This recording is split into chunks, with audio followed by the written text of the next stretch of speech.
palace moves like an ocean liner. From the shore, it looks magnificent, enormous, steady, the kind of vessel that seems immune to turbulence. Flags snap in the wind. Ceremonies unfold with clockwork precision. Every public appearance, every official engagement, every carefully worded statement, all of it suggests a machine in perfect working order. But inside the ship, something else is happening entirely. Below the polished decks, dozens of departments compete for space. Heritage divisions brush shoulders with communications teams. Event planners submit budgets the same week public outreach offices submit duplicate requests for the same resources. Nobody designed it this way. Nobody sat in a room and said, "Let us build something complicated." The complexity accumulated over decades, one policy at a time, one office expansion at a time, until the institution became something its founders would struggle to recognize. This is the world Catherine steps into on a Tuesday morning in autumn. She arrives at her desk to find a set of files she has never seen before. Cross-departmental reports, operational summaries, budget analyses covering multiple divisions simultaneously.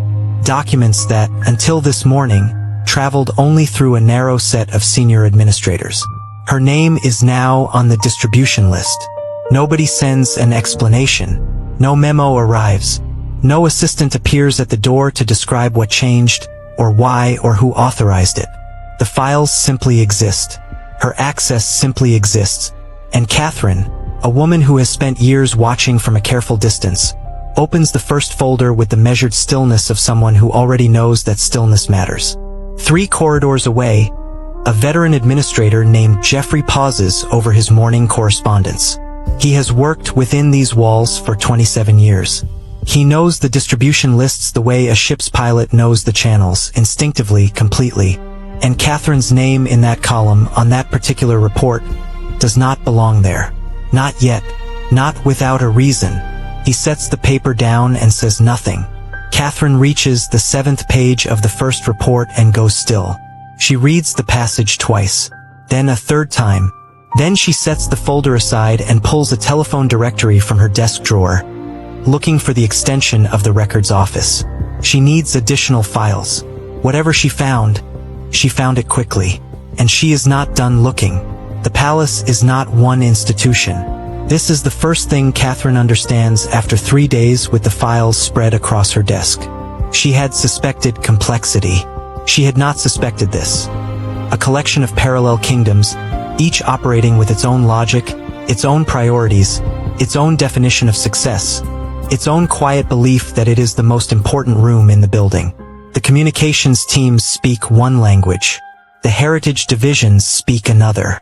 Event planners operate on a calendar that only partially overlaps with the calendar used by public outreach.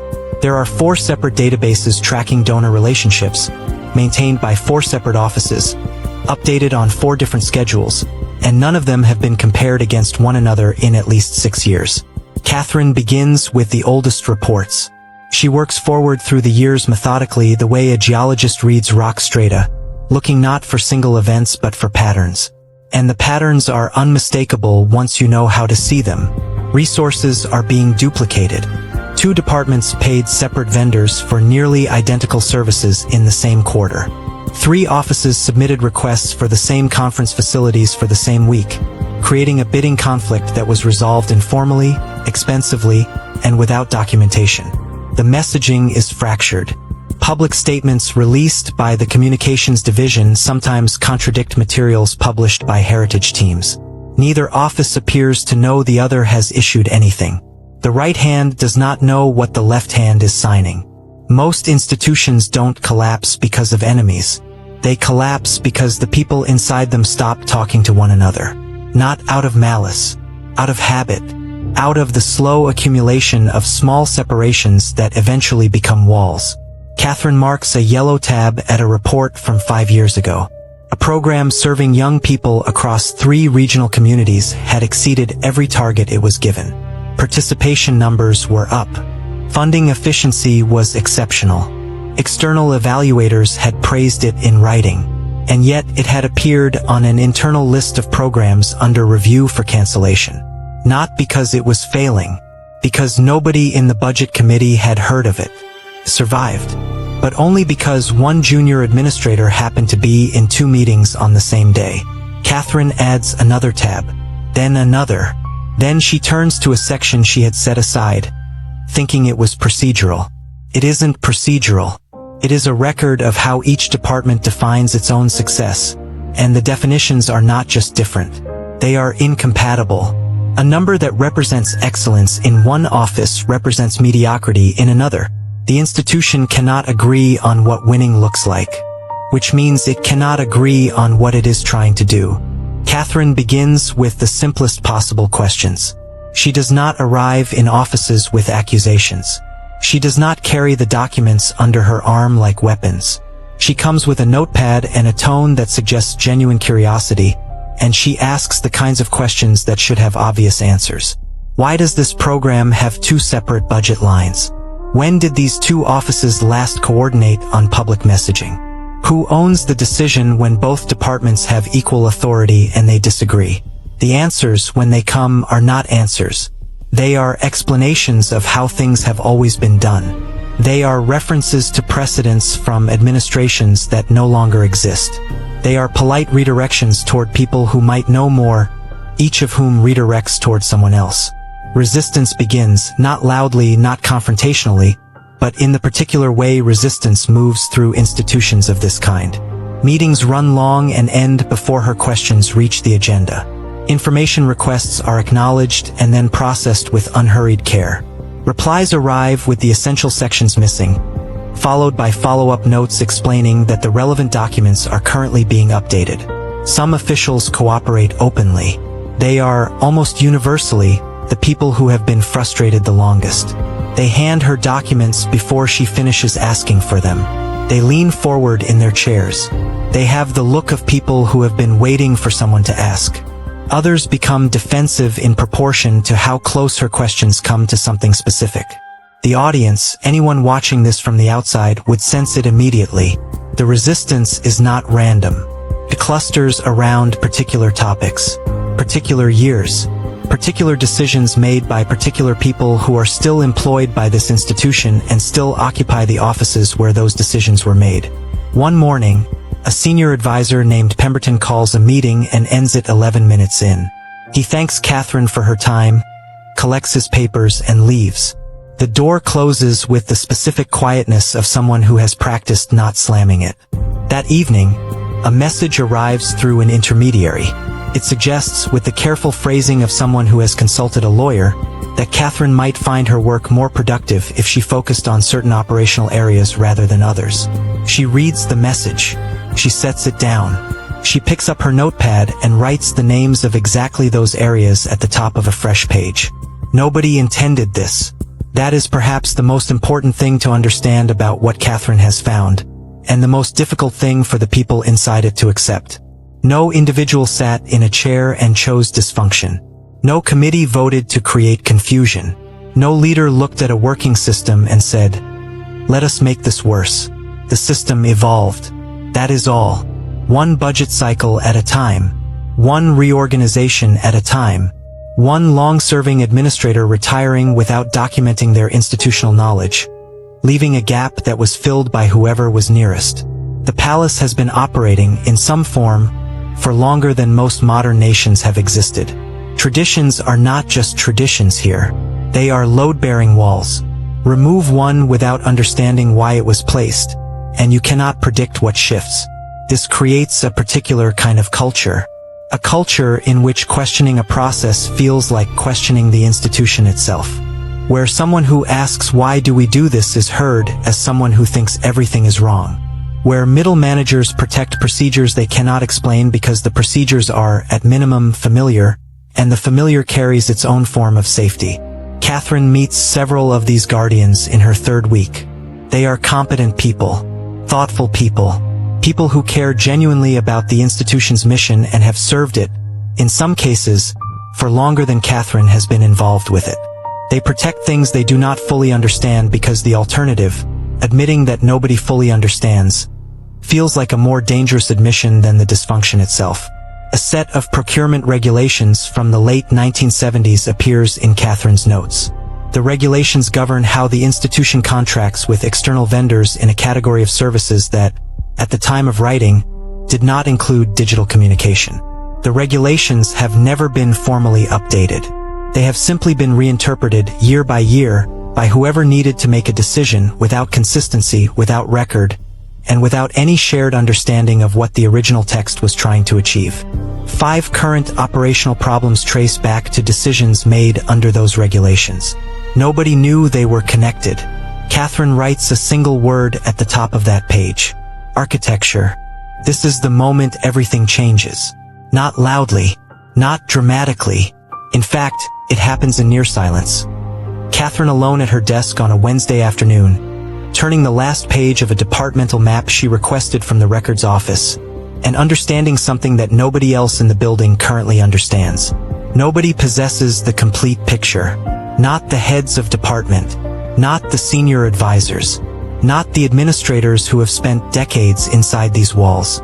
Each of them sees their territory with precision. Each of them knows their corner of the institution the way a person knows the rooms of their own home, in the dark, by feel, without effort. But no one has stood outside and looked at the building from above. No one except Catherine. Now, the true scale becomes visible in stages, the way a map reveals itself when you have enough pieces assembled.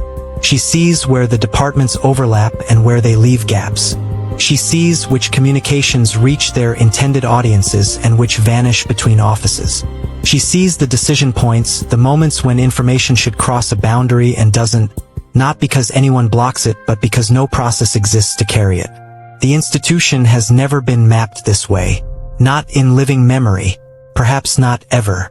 A major public initiative nearly collapsed 2 years ago. Catherine had seen fragments of the story in various reports. A budget shortfall mentioned in one document, a delayed announcement mentioned in another, a quietly canceled event referenced in a third. She assembles the full sequence now and sees what actually happened. 3 departments were each responsible for 1/3 of the program's success. Each believed the other 2 were further along than they were, and none of them had a mechanism for checking. The program survived because an external partner noticed the silence and made a phone call. The luck of that moment is almost too much to hold. Catherine sets down her pen. She looks at the assembled map. Then she finds something she was not expecting. A structural flaw, not a mistake, not a failure of any individual, but an architectural reality that creates a predictable blind spot at precisely the moments when visibility matters most. During periods of institutional transition, during changes of leadership, during the years when a monarchy passes from one generation to the next and the public watches most closely. The flaw will not announce itself. It will simply create conditions in which the wrong decisions get made for understandable reasons at the worst possible times. And it has never been named before today. Here is what Catherine did not know when the files arrived. Senior leadership already knew something was wrong. Not everything. Not the specific flaw she found on Wednesday. Not the procurement regulations or the duplicate databases or the cascading miscommunication that nearly collapsed the public initiative 2 years ago. But something. A feeling of institutional weight that had been building for years. The kind of heaviness an organization carries when it is working harder than it should need to and producing less than it once did. A small number of trusted figures had discussed it in private. The conversations were careful. The problem, as they understood it, was not any single failure but something more structural, more diffuse, the kind of difficulty that is easier to feel than to name. They needed someone to name it. The choice of Catherine was not accidental. Every institution of this kind contains informal factions, groups organized not by official structure but by history, by loyalty, by shared interest in specific outcomes. Anyone embedded deeply enough in the palace's history carries those loyalties, consciously or not. The findings of such a person would always be questioned. Their conclusions colored by their alliances before anyone had finished reading. Catherine was trusted across the factions without being owned by any of them. She carried access without obligation. She could ask questions that insiders could no longer ask, not because insiders lacked the intelligence, but because the answers carried different consequences for them. An insider who finds a problem involving their own department has already lost objectivity before they pick up the pen. Catherine found the internal review 3 days after she found the structural flaw. It had been commissioned 6 years ago. It was thorough. It identified 4 of the 7 problems Catherine had documented, using different language but arriving at the same conclusions. It recommended a series of reforms. Specific reforms.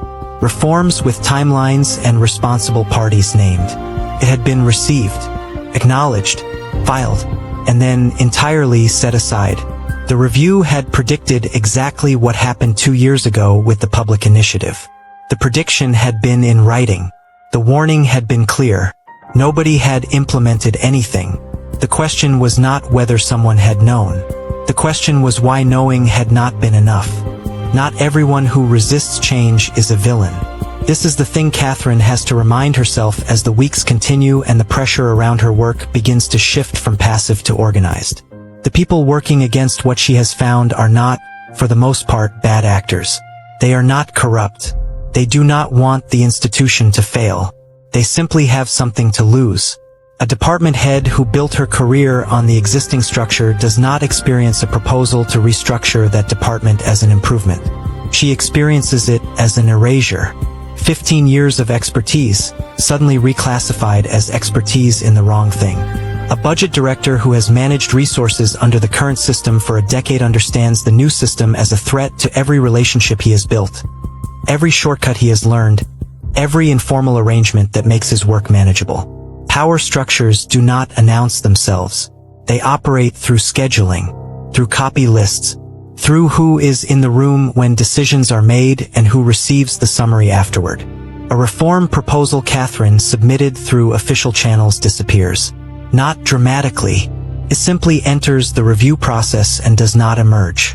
Inquiries about its status receive polite confirmation that it is receiving appropriate consideration. Appropriate consideration lasts indefinitely. Then something sharper happens. A document begins circulating informally through the same invisible network of copy lists and room assignments that questions the methodology behind Catherine's review.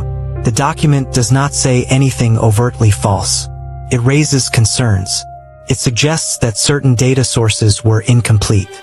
It implies, without quite stating, that conclusions drawn from such sources should be treated with appropriate caution.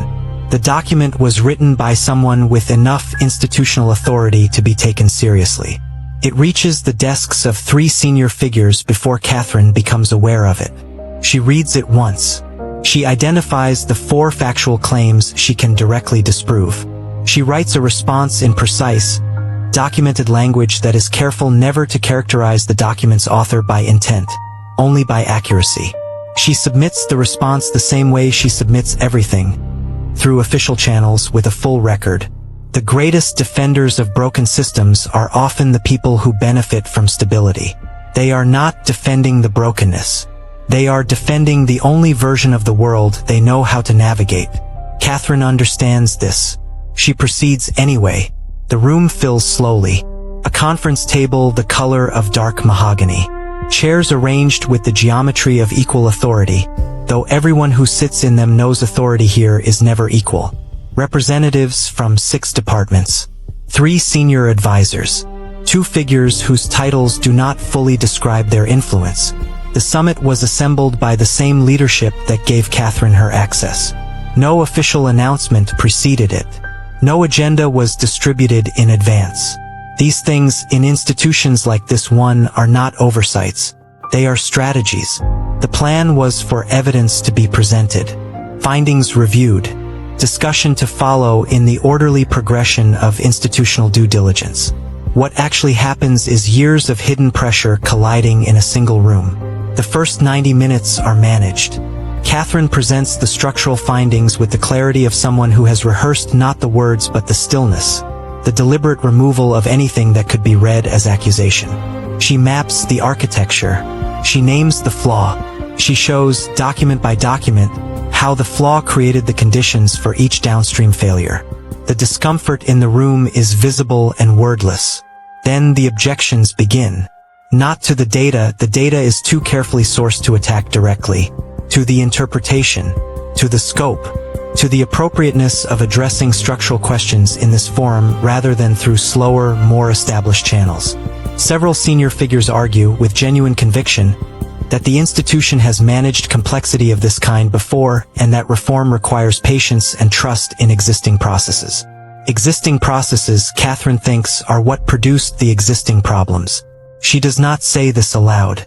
The room divides, not cleanly along hierarchical lines but along something more fundamental, a fault between those who believe the institution's accumulated traditions are its primary asset and those who believe those traditions have begun to compound its vulnerabilities. Then a single presentation changes the temperature. It comes from an unexpected source, a mid-level analyst who was brought to provide data support and who, at the appropriate moment, places a single chart on the table. The chart shows the correlation between the structural flaw Catherine identified and public approval trends during periods of institutional transition. The numbers are not from Catherine's review. They are from an independent external source. The room goes quiet in a way that is different from the quiet that preceded the arguments. This quiet has weight. The silence holds for a long moment. Then someone speaks, not to argue, but to name what everyone in the room is now looking at. It was never one person. This is the revelation. This is what makes the moment different from every prior conversation about the institution's difficulties. The prior conversations that framed problems as failures of specific individuals, specific decisions, specific moments of poor judgment that could be addressed by replacing the individual or reversing the decision. The problem was never a person. The problem was the architecture. Systemic inefficiency is, in some ways, more unsettling than corruption. Corruption has a face. You can find it, name it, remove it. Systemic inefficiency has no face. It is the accumulated consequence of processes that made sense individually and became dangerous collectively. Every department head in that room made reasonable decisions within their own territory.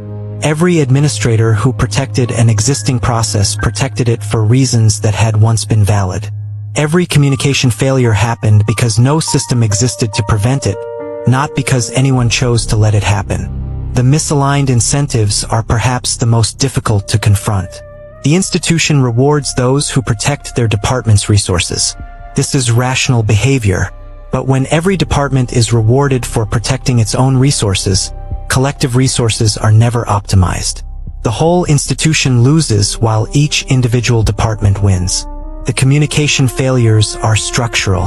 The leadership blind spots are architectural. And the combination of the three creates conditions in which good leaders, capable, committed, well-intentioned leaders, make decisions based on incomplete pictures and cannot know what they are missing.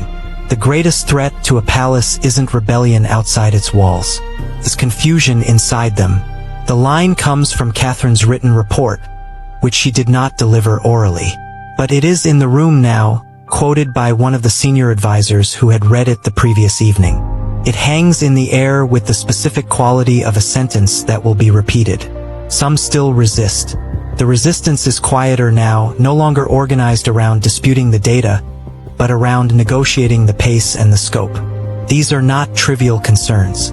Institutional reform at the scale being proposed carries its own risks. Systems that have adapted to dysfunction have often developed compensating mechanisms. Remove the dysfunction and the compensating mechanisms may create new gaps. But the chair at the head of the table looks at the external data chart one more time. The institution faces a choice it has not faced since the previous generation. Whether to see the full picture or return deliberately to the comfort of the partial view.